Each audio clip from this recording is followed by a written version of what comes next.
Hello everyone, welcome to LICT lecture 11B. Today we are going to see the simplest way for I to V conversion. So let us start. So what is the simplest way of current to voltage conversion? Let's pass the current through a resistor. That's it. So here we have a current source I in and we have a resistance R1 and we measure the V out one and that will be V out one will be equal to I in into R1. So we have converted the current input current into an output voltage. So this is a very simplest way. Will this work? Well, let's find out. Let's say we have connected a load resistance RL across the output terminals over here, RL. Now, what will be the output voltage?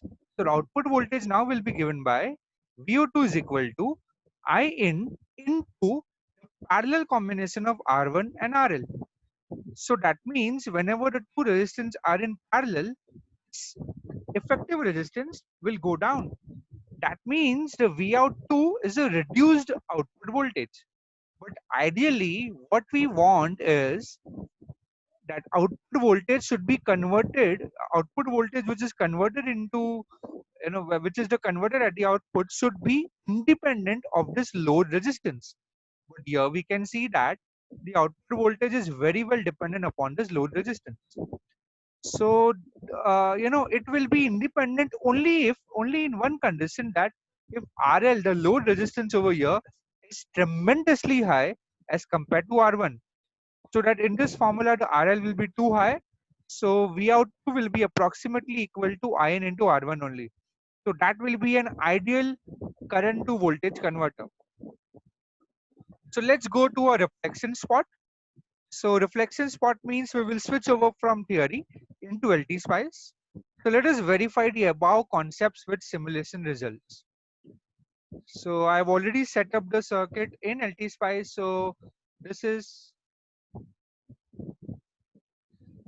my simple I to V converter using passive elements, basically the resistor.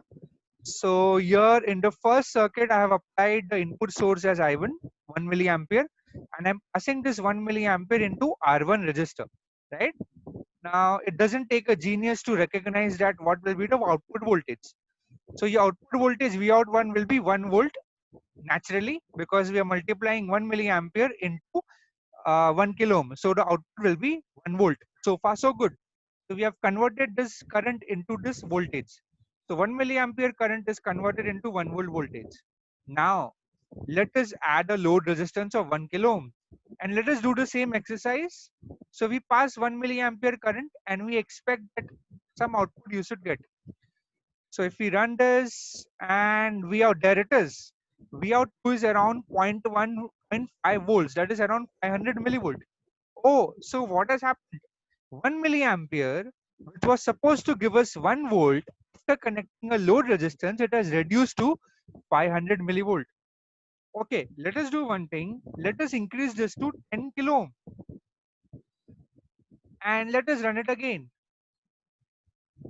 So if I reduce it to 10 kilo ohm, my output has little bit improved, but it is still not equal to 1 volt. Now it has become 909.09 millivolt. Okay, little better, but not so good. Again, next time we increase this to 100 kilo ohms RL. And again, if we simulate, we get a value 990.09 millivolt. We can do a little better and we continue this trend of increasing the value of RL. Now it is 1000 K, that is 1 mega ohm. We simulate it again and we expect that it is very close now. See, V out 2 is very close to 1. It is 0.999001 volt.